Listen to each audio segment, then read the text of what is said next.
I want to be real clear on this particular part. I am not anti-church.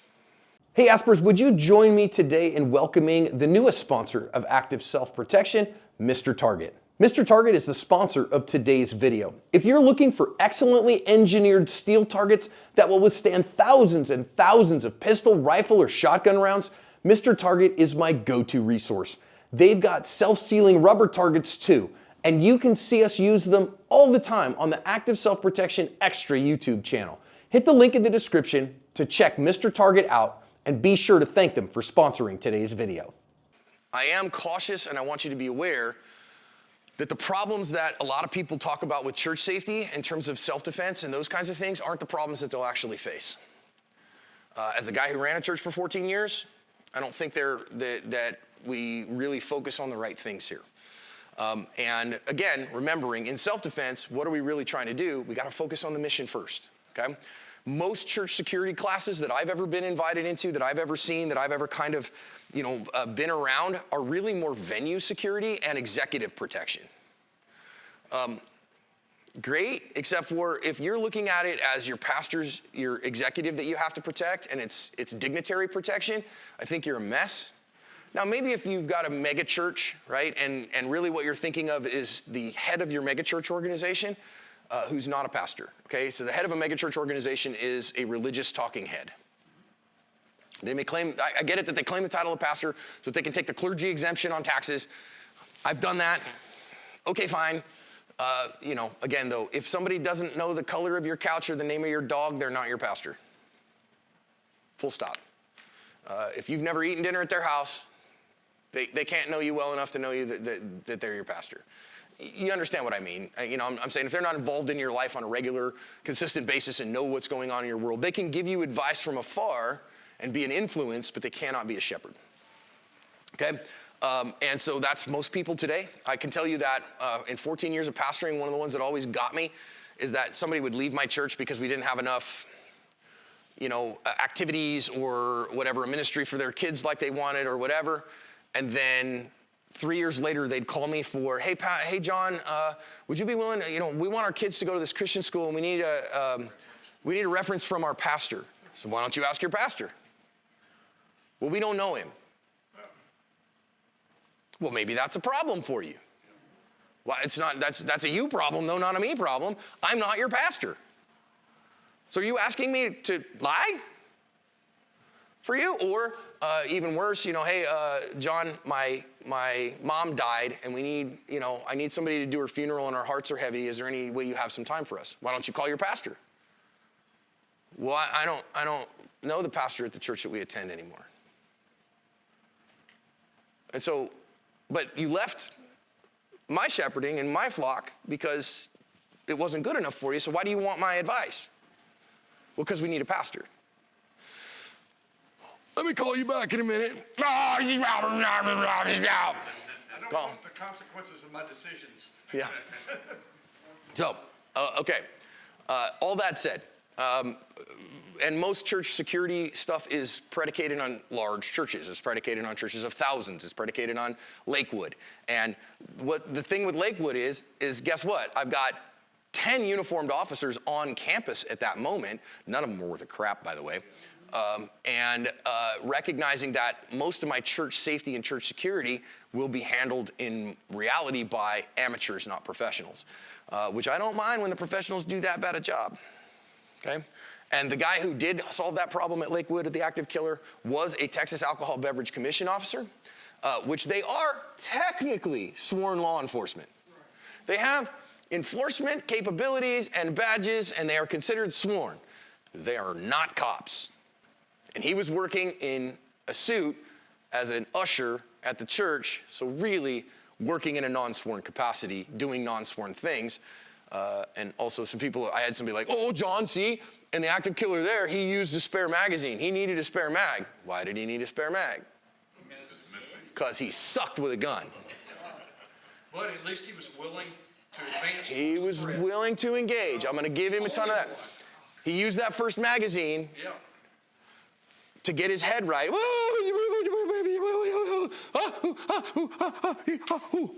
And then found his courage with the second one and got hits on target.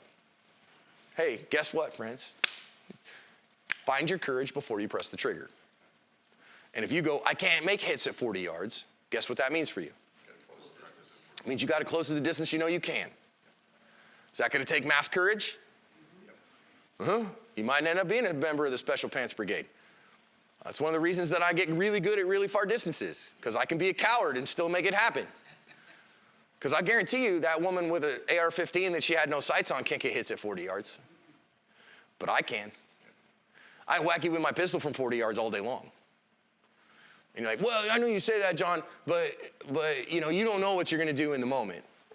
I think when you perform under stress, it's performance under stress, and when you find other places, this is why I love playing sports. Because when you perform at a high level, when the chips are down in sports, guess what that does? That trains you how to do that in other high-stress environments. Go play with Neil tomorrow afternoon, right? There you go. Go play with Neil tomorrow afternoon. A little bit of stress, a little bit of timer, a little bit of beep. It's one of the reasons that I fly little planes. Flying little planes, the planes are going to try to kill you. Yep. It's going to force you to make good decisions under high pressure with actual consequences at stake. Screw it up, you got problems, because takeoffs are optional, but landings are mandatory. Okay? And you can fly that plane all the way to the scene of the crash. Okay? So anyhow, I do want us in our church safety to remember, we want our church to be a welcoming, inviting place for people to meet the family of Christ and learn how to follow Jesus. A lot of times in church security, when we're talking about as venue security and executive protection, you know, we go to the pastor with words like, well, we want our church to be safe and protected and you know, closed. Those words are not going to help if your pastor is worth a damn. Because he's going to go, no, that's not what I want. I mean, is that what you want for your church? Or do you want it to be a warm, welcoming, opening, inviting place where people can worship Jesus? So I'll give you a for instance of kind of a little bit goofy. Currently, the church that my wife is a member of, and I attend with her occasionally and irregularly. And again, I love these people, and I attend a small group there, and I taught the senior pastor in seminary, for God's sake. He just published a book. And that book was a book against Christian nationalism. It's a really good book. It's a really well-written book called Disarming Leviathan, about how to build relationships with people who are getting sucked into Christian nationalism and help them see the errors of that and get out of it. It's a really great book. I'd really recommend it. Well, guess what? He's gotten death threats. So they've started figuring stuff out, and so I show up at church on a Sunday with my wife, and there's a uniformed Phoenix police officer there. There to provide visible security in case somebody decides they want to whip Caleb's ass.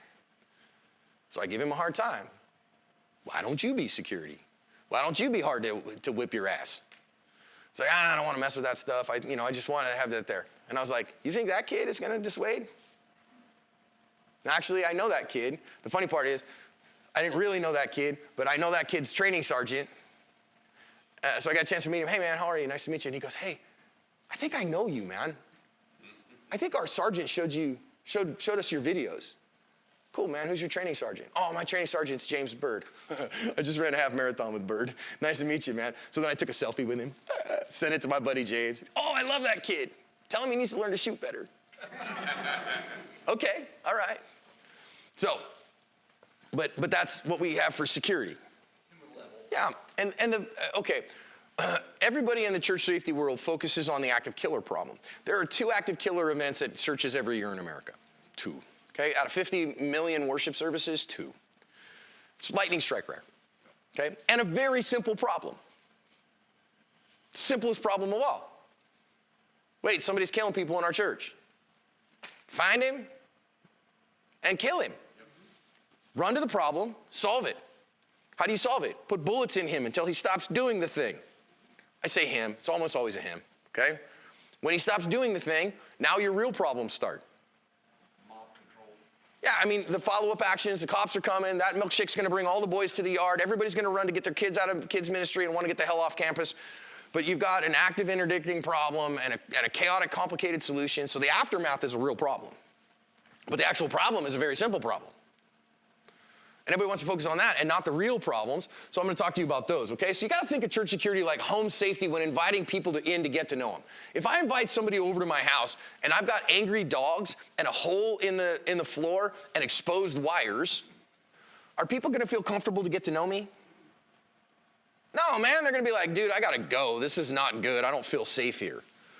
But if I take care of all those problems, then we can get to know each other, right? So you want your church safety to really feel like the safety in your home, that it's just a background item that we don't think about. And almost same thing if instead you invited people into your home and you've got guns laying all around, because in your mind, that keeps us safe, and I always have access, and I can always, kung fu somebody and kill the home invaders. Is that a good thing or a bad thing? Okay, you're gun people. If you walked into somebody else's house and you had that, and you saw that from them, would you feel good about it or not good? I would not feel good. I'd be like, ooh, look at the time. I gotta go. So that high visible level of security doesn't make me feel any better. Just like I see a Phoenix PD officer at church, and I go, is everything okay? And they go, no, we're worried about Caleb getting murdered. Oh, okay, well, that sucks. And the kid's a cool kid, and he's started integrating into the congregation a little bit. And he shows up in uniform as a use of force, right? So just their mere presence is a use of force. And it's kind of nice to have the radio around in case we have a medical emergency. It's a real value of an on-site cop, is they don't have to explain all the problems. Dispatch Tom 25, I need ALS at this location. ALS inbound. They don't have to explain, and we don't want to hear, give me an update when you can. That's what'll happen, right? Because they're a trusted person. So we want to have that. We want people to feel welcome and invited. So.